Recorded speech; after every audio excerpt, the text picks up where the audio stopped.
देवाभाऊंच्या जादूने दिसणार का महायुतीचा जोर? शिंदेची शिवसेनेला ठाकरे बंधू लावणार घोर. राजकारणातून काँग्रेस होणार का नामशेष? साहेबांच्या पक्षाचा दादा करणार का घात? महापालिका निवडणुकीत कुणाची कुणावर मात? नेशन सिटी न्यूजच्या साथीनं बघा महापालिकेचा रणसंग्राम. वंचित बहुजन आघाडीचे सर्वेसर्वा प्रकाश आंबेडकर यांनी पत्नी अंजली आंबेडकर यांच्यासह अकोल्यात मतदानाचा हक्क बजावला. मतदानानंतर त्यांनी सत्ताधाऱ्यांवरही टीका केली. अनेक वर्षांनंतर होणाऱ्या निवडणुकीत भाजपची मक्तेदारी मोडीत निघेल असा विश्वास त्यांनी व्यक्त केला.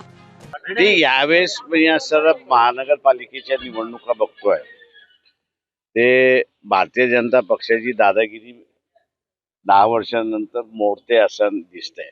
वेगवेगळ्या ठिकाणी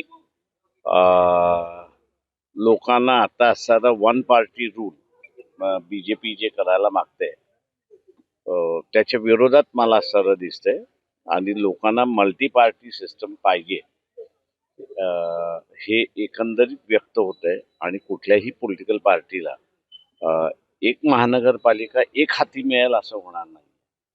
तेव्हा सर लोकच मी असं म्हणेन राजकीय नेत्यांना सुधरवतात आहेत आणि उद्याचं राजकारण कसं असलं पाहिजे याचा धडाही देतात आहेत मताच्या रूपाने असं मी त्या ठिकाणी बघतोय.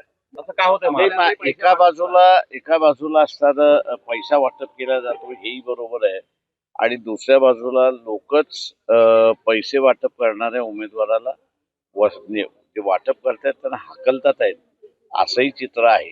त्याच्यामुळे मी असं ही एक पॉझिटिव्ह साईन म्हणतो की अगोदर जे आहे ते ठीक आहे, काही एरियांमध्ये काही ठिकाणी वाटलं जात होतं. आता जे सरसकट करण्याचा प्रयत्न जो चाललेला आहे त्याच्या विरोधामध्ये लोक आहेत असं एकंदरीत मला दिसतंय. ते आता जसं साड्या वाटप झाल्या त्या जाळण्यात आल्या किंवा काही वस्तींमध्ये असणारा पाकिटं घेऊन गेले, तिथे असणारा महाराष्ट्रभरातल्या असणाऱ्या अनेक उदाहरणं आहेत की लोकांनी सोसायट्यांमधनं पळून लावलं त्यांना. त्याच्यामुळे हे गुड साईन आहे असं मी त्या ठिकाणी मानतोय.